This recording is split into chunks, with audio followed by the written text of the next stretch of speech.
Welcome to Real Flix Reviews. We're like a book club for people hate reading. This week we're doing the Marx Brothers classic, The Big Store, made in 1941, and James bring you movie news at the end of the program. This week we have Jonathan Charney, James Stevens, and Ryan Preston.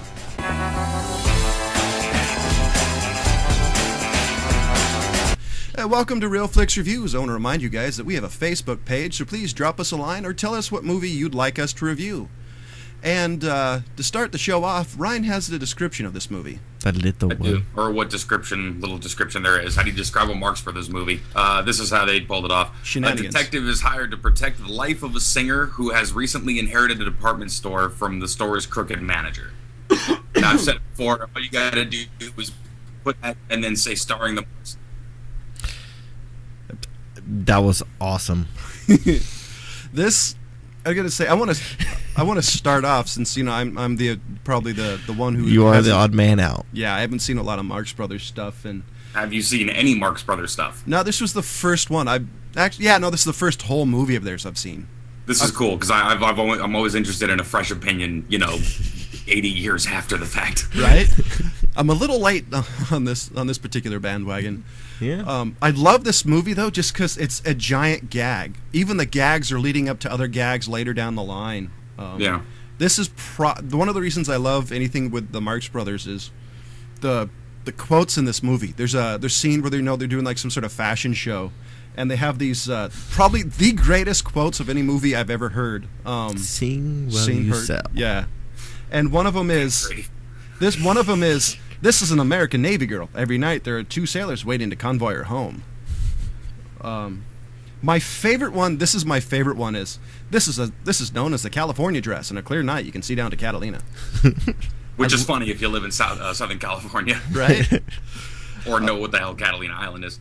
And this is the one well, look, I mean, much like the Monty Python group, all these is quotable movies. If you find a person who's another Monty Python fan or another Marx Brothers fan, all you do is just spend your entire day quoting the movies. But that's what's endearing about these things. But I actually think the Groucho Marx has a better delivery than anybody, because like the other line I really like, because it was really kind of inside baseball for the movie thing. It was this dress is bright red, but Technicolor is so expensive. Yeah.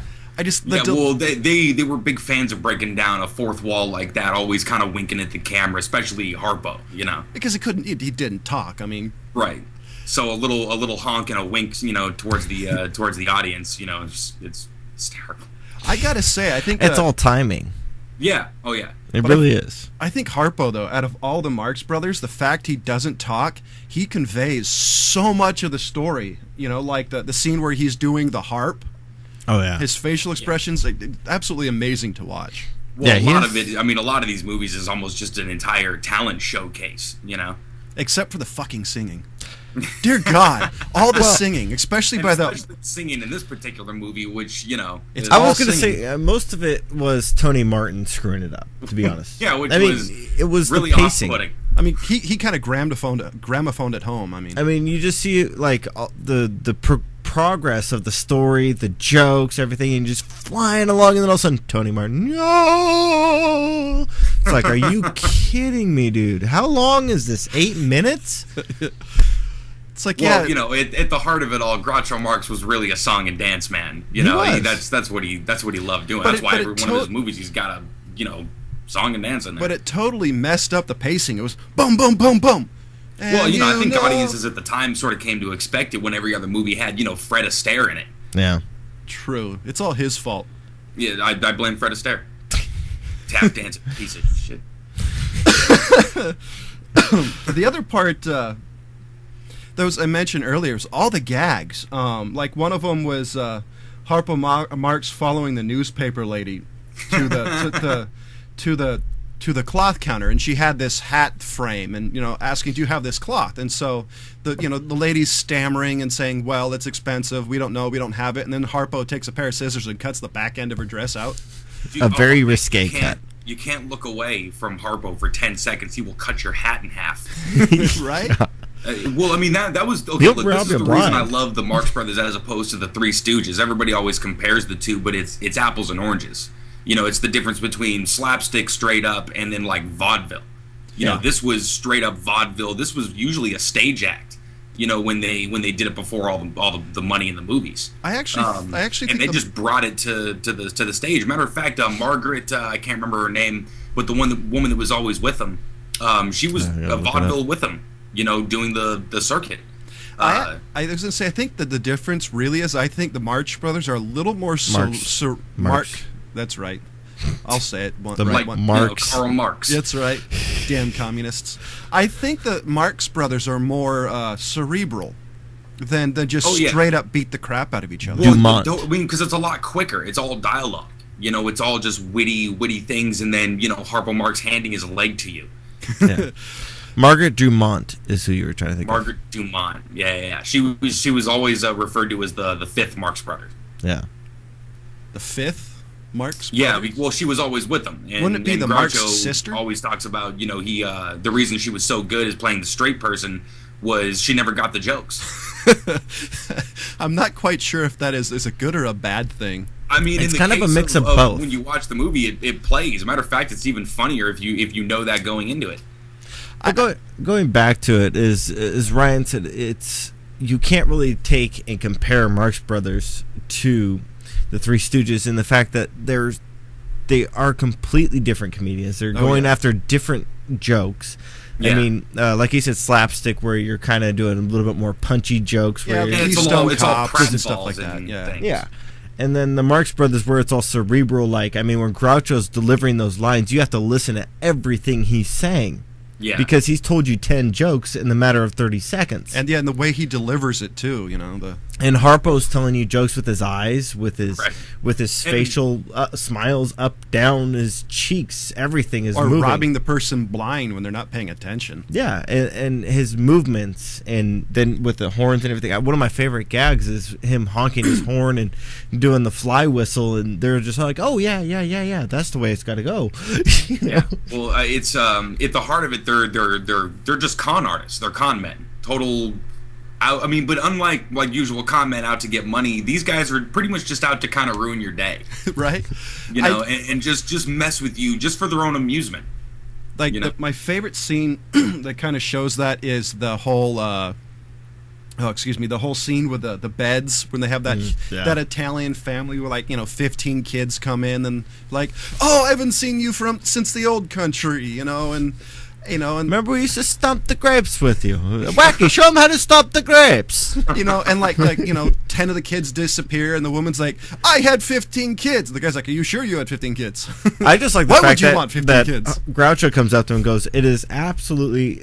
you cannot have 10 kids. It is just economically not feasible. You have to have make $5 a day to raise one child. So you can't do that. And then he goes over to his wife and he's like, no, we can't have this many kids. She smacks him. We got the 12 kids. It's such that whole thing. And by the way, those are some cool beds. I actually like that fireplace Murphy bed. That was hilarious. That was pretty cool.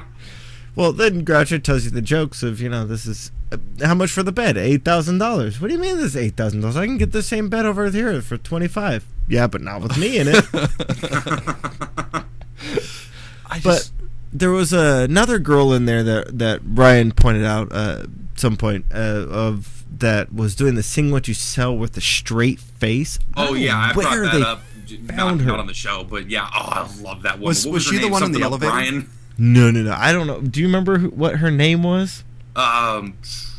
Virginia O'Brien is her name in real life. Her name was Kitty in the movie. Ah, that's right. She was singing like doo-wop and all this stuff with like a... Yeah, the Rockabye Baby. Oh, yeah.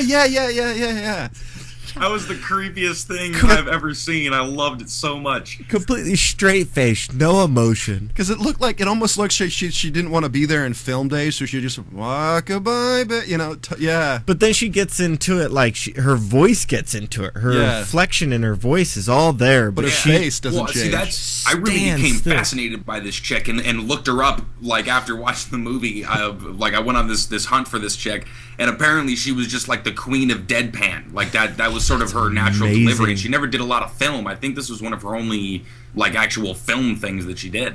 Wow, because that was... So it's kind of a rare appearance of that. Yeah, what a shame that she wasn't on film more, because I mean that the performance she gave in here was just so cool. She should have added put her in so every much. movie. Yeah, I was gonna say she should be on more Marx Brothers movies, especially being like kind of the foil of it.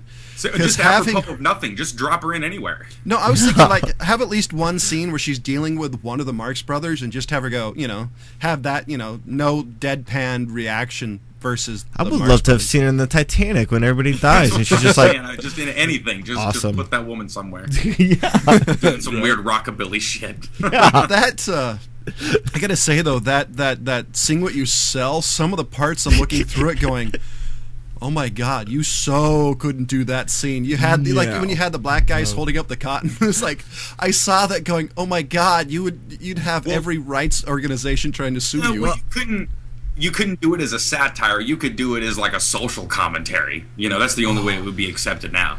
But even still, that'd be pushing the envelope. Yeah, I mean, but everybody, gets twisted up in what the idea of controversy is. Actually, this is one of the reasons why I picked this movie. I picked this movie out of all of their movies. I've actually been wondering about this because, John, I'm sorry to break this to you. This isn't exactly one of their greatest. Oh, I actually knew that coming in. I actually knew a lot about the Marx Brothers, just never watched them. Oh, okay. But this was their least funniest movie. It is one that people always kind of say, well, that was one that will just sweep under the rug type of thing. Well, not funny, just kind of bottom of the list out of all of the amazing stuff that they've done. Because if you ask anybody who knows the Marx Brothers or even heard of them, usually it's Night at the Opera is the one. Night at the Opera, Duck Soup, Animal Crackers. Animal Crackers, those are the top three that everybody Night at the Opera has actually gotten a lot of runway as far as like a lot of cartoons have borrowed stuff from it. So sure, this one I wasn't even aware of. Groucho Marx. Yeah, and then if you look at the Animaniacs, which is a very good show, long running. I mean, they took a lot of their things from. Or even the delivery. The delivery and the jokes and everything. Because, as Ryan said, it's vaudeville. It's something that is not really done nowadays. You don't really see. But it was what all the old cartoons that we always loved were based off of. It was Tex Avery. Sort of adult humor kind of retailored for kids, but telling the same jokes. Yeah, I mean, if you look at any of Tex Avery's stuff, it's all vaudeville. Yeah, any of it. Any of Mel Blanc's stuff. Yeah. Mel Blanc, yeah. Which is interesting. I wonder if that's ever going to make a comeback. That type of... It's always kind of there. It's always being sort of repurposed, usually in cartoons. Yeah. Well, I meant like in like a comedy, because when you got stuff like The Hangover, I'd love to see like a Marx Brothers style comedy today with Groucho's "This is an American Dress," something that. Yeah, man, I don't know how people would be able to. I mean, you'd obviously have to do it in some new way. I'm not sure how that would look, but breaking it down, the reason that it's funny is they're always the smartest guys in the room, and I also think it was the writing. It was always just the jokes. It always relied on just the amazing chemistry between all of them. And I also think you could kind of look at this, at least this movie, since I haven't seen the other ones. It's kind of a social commentary in a way too. Yeah, a lot of theirs kind of had a little bit of a backing to it like that. Which is one of the reasons I like it, because they're all, you gotta sing what you sell, and they're talking about how, this giant store, and everybody must buy stuff, and that's one of the reasons I love it, because it has a bite to it, but it just a hilarious way of doing it, like Harpo Marx dressing up, in old French attire, playing a harp. Yeah. But I mean, James, you've seen a lot of Marx Brothers stuff, so you know how incredible musicians most of these guys are. At least all of them. Chico and Harp are the best. My favorite part of that harp scene is you take a look, as it has that repeating mirror behind it. When you have two mirrors, and there was no mirror that side of them. So you're looking at it, just all this stuff that going, I wonder how they actually pulled that off. Old good camera tricks, right? Good old-fashioned movie magic. And the thing that I also want to mention, and he brought it up, was, I mean, all of them were really great musicians. There's a lot of things in this movie that you kind of are like, well, did they really do that? Yeah, they actually did. Was Groucho a musician? No. Groucho was, but not anywhere like his brothers. Because his brothers were, the piano scene was amazing. Yeah, that's what I was going to... is a great piano player, and I think taught Harpo how to play piano. Yeah, well, that's what they kind of jokingly bring into this one, and that's another reason why I picked this movie, is because you get to see Harpo and Chico sit down and actually start playing, and the way they were playing was just amazing. If you actually know anything about music, how to play piano, that is something that when you watch these guys play, you gotta just sit back and just enjoy it, because you are not going to be able to do what they're doing that quick. Because they're also playing off really each other. invented their own style, especially with Harpo. Harpo did. People came from all over the world, actual harpists, just to learn his unorthodox style because he taught himself. Yeah. I mean, they're so relaxed, they're having a great time, and that's what you want to see when you go and see a musician, is to see them have fun and enjoy what they're doing. That's what you see in pretty much all their movies. There's a great scene in Duck Soup where Harpo reaches into a grand piano and starts plucking the strings inside the piano like a harp. Yeah. Just their understanding of how to make music is just amazing. I think one of the reasons why I think Marx Brothers, like if they showed it today, I think it'd do well. Because if you actually watch them, like when they're playing music, they play off each other like really well. I think better than anybody I've ever seen. I think even better than the Three Stooges. Well, they grew up together. Sure. Well, I mean, that doesn't necessarily, because like most of the Three Stooges are actually related to each other. But if you like in the piano scene, for example, Chico, was doing the one thing, and you see Harpo just kind of like pounding on the keys, and you see Chico like looking over at him, and just the way they do it is just their timing and playing off each other is amazing to watch. Yeah. I mean, again, they're stage trained. I mean, you do that on stage enough, and not to mention, when they were doing it on stage, Harpo's favorite thing to do was during one of Groucho's monologues or bits, go up there and try to screw him up by doing something, chasing a chick around the stage. And, so you have to get used to just powering through and getting the jokes across, even though your brothers are completely screwing you up. Hey, do you think any of this was inspiration for the Who Framed Roger Rabbit scene? With with sure. Daffy Duck and... between Daffy and Donald. Yeah, I'm sure. I'm sure there's some influence. Well, there, the dueling pianos thing, that's been around forever. Yeah. But I mean, that actually goes back to what Ryan was mentioning, vaudeville. That was something that you'd see at a vaudeville show. That was probably just a stage bit in some back club somewhere. Yeah. Anyway. But yeah, I picked this one because I didn't think that... I think that if you can watch this movie and appreciate this movie and get the jokes and be able to follow along, the rest of the Marx Brothers films are going to be absolute masterpieces to you. I was going to say, I mean, all this being said about, this wasn't their best movie, it's still awesome. It's still a great movie. I mean, it's even the story's kind of a low rent story, but the reason why it's so good is because they go around and they bring it in and have fun with it. Well, I think that's why I said at the end of reading the description, starring the Marx Brothers. It doesn't matter what crappy description of what crappy movie this says it is. You put the Marx Brothers in it, that's what the movie is. Well, I think that the story is kind of like the briefcase in Pulp Fiction. It's purely a device to move to the next gag. That's really what it is. Well, and John, you hit on something earlier by realizing that there's always a little bit of a social commentary in Duck Soup. I keep bringing this one up. But the story of that is he's the new leader. There's this country, Fredonia, and they appoint him the new leader of Fredonia, Groucho Marx. I love this. and it's the funniest thing ever. But I mean, that whole thing is sort of a political commentary. You know what I mean? Like he's just the whole time making fun of how politics runs. Okay, I'm going to have to add that to my list of movies to see now. Fredonia, that's the greatest thing ever. Rufus T. Firefly, leader of Fredonia. Does Fredonia have a, the Star Spangled Banner type of thing? There's a lot of song and dance in there, and they have a national anthem. Okay, I definitely want to see it. So another question is what do you rate this movie, Ryan? Oh, buddy, I mean, it's got to be a 4, right? I mean, even if it's crappy, I mean, it does exactly what they want to do. It had a couple of little bogged down moments, obviously, with the Tony Martin. The hell. You're welcome. But other than that, I mean, the jokes land, because it's the Marx Brothers. Even if it's a little later in their run. That's pretty much where I'm at on it, is that even though this is the lower end, I mean, there are so many Marx Brothers movies that I give praise and straight out 5s to, but this one, the pacing gets screwed down by Tony Martin. And that weird talent show at the end of the movie. Yeah, well, that's also kind of yeah. Yeah. Anyways, but yeah, so it kind of gets down to just a 4. I mean, most Marx Brothers are 5s because they were doing it first. Genius. They paved the way for a lot of comedians today to be able to do movies and to get free reign of studio to basically do whatever they want. So, I mean, yeah, 4.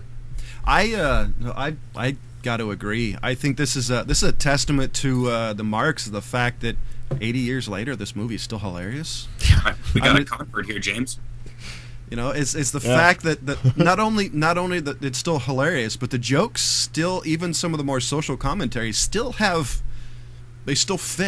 So, they still have relevance a lot of the time. That's why, I mean, you can watch a Bugs Bunny cartoon from 1938, 39, and still laugh because it's just relevant humor. Yeah, I don't know. Donald Duck Nazi one is kind of a little bit. Yeah, I mean, that's a stretch. Dated. It's kind of funny. I mean, you interchange it with something else. I'd like to point out that some of the old 40s cartoons are a bit racist. Yeah, a bit. Okay, extremely racist, and watch it with a grain of salt. Don't. See, this is why I need to to cut in the scene of Hitler going, what? Well, I mean, they cut off Speedy Gonzalez for a while, and the Mexicans got all up in arms. So. Yeah, they love Speedy Gonzalez. So, X is the movie news portion of the show. James, do you have any movie news for us? Have you guys heard about Guardians of the Galaxy? I have. This is what I'm looking forward to. Okay, so I was just Marvel venture, isn't it? Yeah, well, it's they call it DC for life. Well, it's Marvel's phase 2 of the Disney's phase 2 of the Marvel universe. Yeah, right. Yeah, so it looks like a pretty good thing. They actually do have it confirmed that Vin Diesel is going to be playing one of their starring roles. He's playing Grok? Groot, because he's a big tree. Yeah, it's kind of strange to think about that, but yeah, it's actually coming out in August 1st is their supposed release date. I mean, this is all still in the works. They're doing filming. 2015? Yeah, 2014. So it's supposed to be out basically a year from today. So it's actually looking pretty good. The plot for people out there who may not know anything about it is a jet pilot gets stranded in space and must unite a diverse team of aliens to form a squad capable of defeating cosmic threats. I'll be honest, this is something I'm looking forward to, especially with Vin Diesel, because he voiced the Iron Giant. Yeah. So he does have at least a history of doing great voice work. Yeah, it'll be interesting to see how they're going to do it. I look forward to it. I just don't know. It's one of those that is, I mean, I do have more to stack on top of this, but it's also got James Gunn in there, who's done some interesting work. Is he playing Star-Lord? My boy right there. Huh? Is he playing Star-Lord? James loves this guy too. I do. What do you can? Is he playing Star-Lord? Who? James Gunn? James Gunn. James Gunn is not an actor. I believe he is. No, it's Peter Pratt or Chris Pratt. Sorry, I was looking at. He's playing Peter Quill / Star-Lord. Okay, is Chris Pratt? What do you? Yeah, you're totally confusing me now. Anyway, back to James Gunn. Yikes! John, let me ask you: have you ever heard of a movie called Tromeo and Juliet? Yes, I have. You're okay, welcome. You know who James Gunn is then? Yes, reluctantly I do know. So James Gunn, for those of you out there who do not know what he is or who he is, what he is might be a little more appropriate. What he no, is. I think what he has done is a more appropriate. He is pretty much Lloyd Kaufman's little buddy. Or basically, I would say his prodigal son. So you're saying he's Gilligan, little buddy? No, he's more of like the prodigal son. Because he's running away and going to Blockbuster. We'll see. He'll come back to Flix later. But for those of you people out there who don't know who Lloyd Kaufman is, he is actually the owner, producer, director, entrepreneur of Troma. We mentioned a lot of Troma. Basically, it makes bad movies. It's known for making an incredibly terrible and sometimes really, I don't know, controversial well, they did shitty movies. Yeah, that's a good word. They did movies like Tromeo and Juliet, Classic Toxic Trauma Avenger. High, Toxic Avenger, Right. James' Redneck favorite Zombies. movie, Avenger. Redneck Basically, Zombies. I think he did like a book or something like that. Yes, he did. I learned all I need to know about filmmaking from the Toxic Avenger. Yep, that's exactly the title. So if actually hold on. All I need to know about filmmaking, I learned from the Toxic Avenger. That's a book that co-written. tells you all you need to know about Trauma, and then Co-written by James came from Gunn that. and I Lloyd actually Kaufman. made everybody watch fucking Super, which he did. Yes, yes. I gotta say, it takes skill to make movies that bad. You know, it really does. If you people out there have not watched anything by Trauma, sit down and watch a Trauma flick. There's a lot out there that you can pick from. Usually what I suggest for first-time Tromers. Oh shit, there's a verb. You're welcome. Is to sit down and either watch Toxic Avenger or Nuke 'Em High. Preferably with a beer in I hope hand. we don't have any like elderly listeners who like are gonna throw one of these things on based on this and just have a heart attack. Wait, What I suggest, hold on. on, let me finish. Let me recommend. You got to have some sort of alcoholic beverage in hand. I was going to say And go you out got and pick some a sort of fifth. a twisted sense of humor.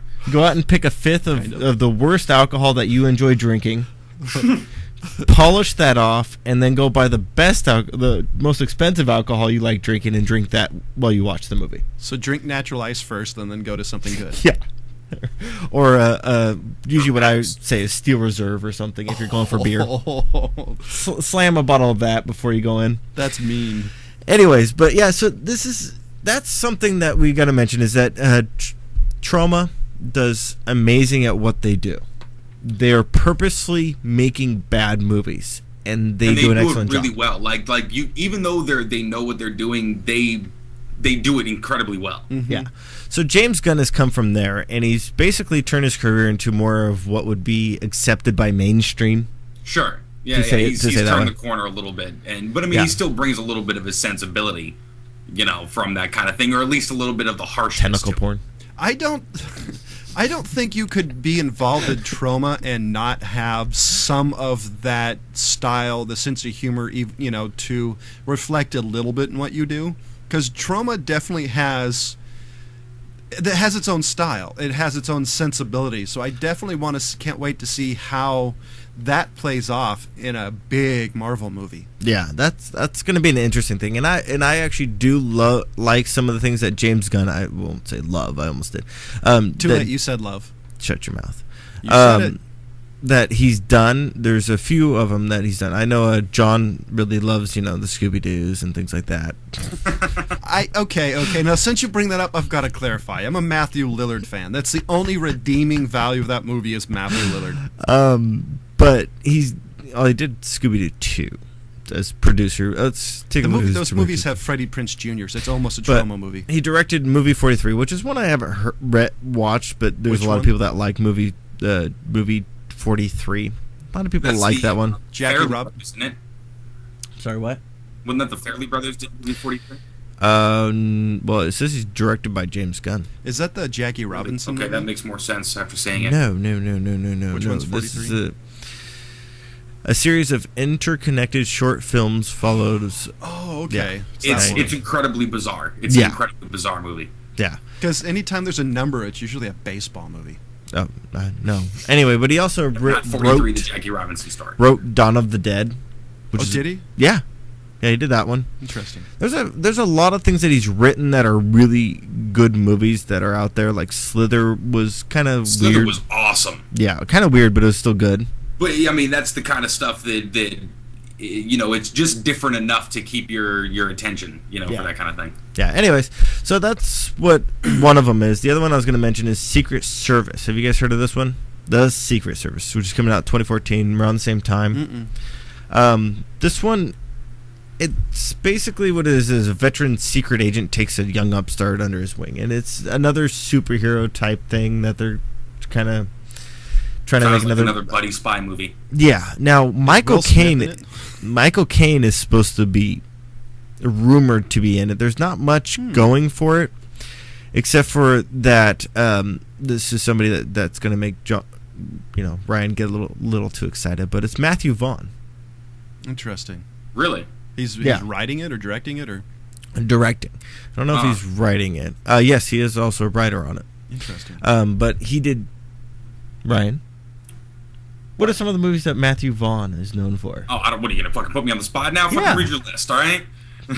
Kick-Ass. Right. Expect me to be prepared. Kick-Ass. Like So okay. Kick-Ass. So okay. So according to this, Kick-Ass, James. You did X-Men Kick-Ass. First Class. Yep. Layer Cake. Stardust. Like layer cake. Yeah. I didn't Stardust. Wow. He's done a couple other ones. Snatch. Oh yeah. The producer. Lock, Stock, and Two Smoking Barrels. Okay. This is what he's produced. He's also produced the Debt, which is another great movie, but he's also directed Kick-Ass, Stardust, Layer Cake. He's written X-Men First Class, along with The Debt, Kick-Ass, Stardust. He's done a lot of things that are movies that I really like. So I'm actually really interested to see this movie based on him. The thing that takes away from this movie is that Sam L's in it. And I'm not really into him in these roles right now. He's really got to turn his career around. Yeah, Well, I mean, look, he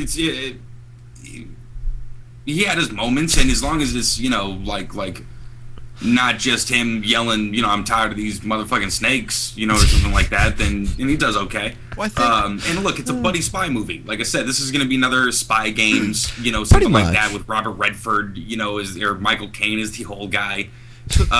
Put one of these movies out every couple of years. I'll go and see it. It doesn't have to be good for it to be good. It's a spy movie. I think it really depends on how he plays it. I think if he plays it like the Pulp Fiction Snake on the Plane role, or if he plays it differently, because he can act. He just hasn't acted other, in a non-Pulp Fiction style. Hey, look, I'm the guy who blows a bunch of sunshine up Die Hard 3's ass. All right, I love that movie. I'm not quite sure if I would readily admit that. Oh, no, I readily admit that. I'm prepared to defend Die Hard 3. Matter of fact, over Die Hard 2. Die Hard 2 sucked compared to Die Hard 3. I like Die Hard 1. Die Hard 1's still my favorite. Die Hard 1's obviously the best. Alan Rickman is the bad guy, but number 3, come on. You got Jeremy Irons and Sam Jackson. Yeah, but you also got to think that he's done, the Caveman's Valentine, Formula 51, Unbreakable, Triple X. Every actor has bad roles. But to get back to Matthew Vaughn, he's writing X-Men Days of Future Past, which is one I really want to see. Well, that's one a lot of people are looking forward to. And look, here's the thing. I mean, nowadays they're giving it to people like this, and with these kinds of franchise things with X-Men or just anything Marvel, anything DC, you give it to somebody like Vaughn or like J.J. Abrams. These people aren't going to screw it up just because it's huge. You know what I mean? They're giving it to the right people. So I guess you could call it with the Joss Whedon or J.J. Abrams effect. You actually give it to people who love the source material. Right. Yeah. Because I think the one thing is with these are stuff geeks love, and geeks and the one thing geeks are is loyal and complain if you screw it up. And that's why. I mean, I'm sure half of it is you don't want to hear about it from the crowd who's going to rip you a new one if it sucks. But more than that, like, you want to do it for yourself because you want to see it be good. Exactly. And that makes anything good when you're the big invested. point. I think that's why I think the Lord of the Rings movies turned out good, is you got somebody who loved the material. Well, hey, don't say that too out loud there. I mean, that's a pretty polarizing topic, Lord of the Rings. Well, I guess that's a conversation for a different show. So, ladies and gentlemen, remember, if you hate Lord of the Rings, direct all your hate mail towards Johnny, and then I'll forward them to James and Ryan. Like I check my email. Yeah. Okay, then I'll text it to you. I do have your phone number. So, ladies and gentlemen, he answers your calls. He doesn't answer yours either. He does. So slowly. See? Ladies and gentlemen, I gave the Marx Brothers movie 4 out of 5. James gave it a 4 out of 5. Ryan gave it a 4 out of 5. And we'll see you... Oh, wait, before that, next week's movie. Yeah, way to go. That's you. Yep, it's me. Oops. Wow. I picked... oh, boy. Next week's movie, I picked the Matthew Lillard's first long-format movie directed, Fat Kid Rules the World. Which is cool, because I wanted to see this for a while. So, we'll see you next week. Goodbye.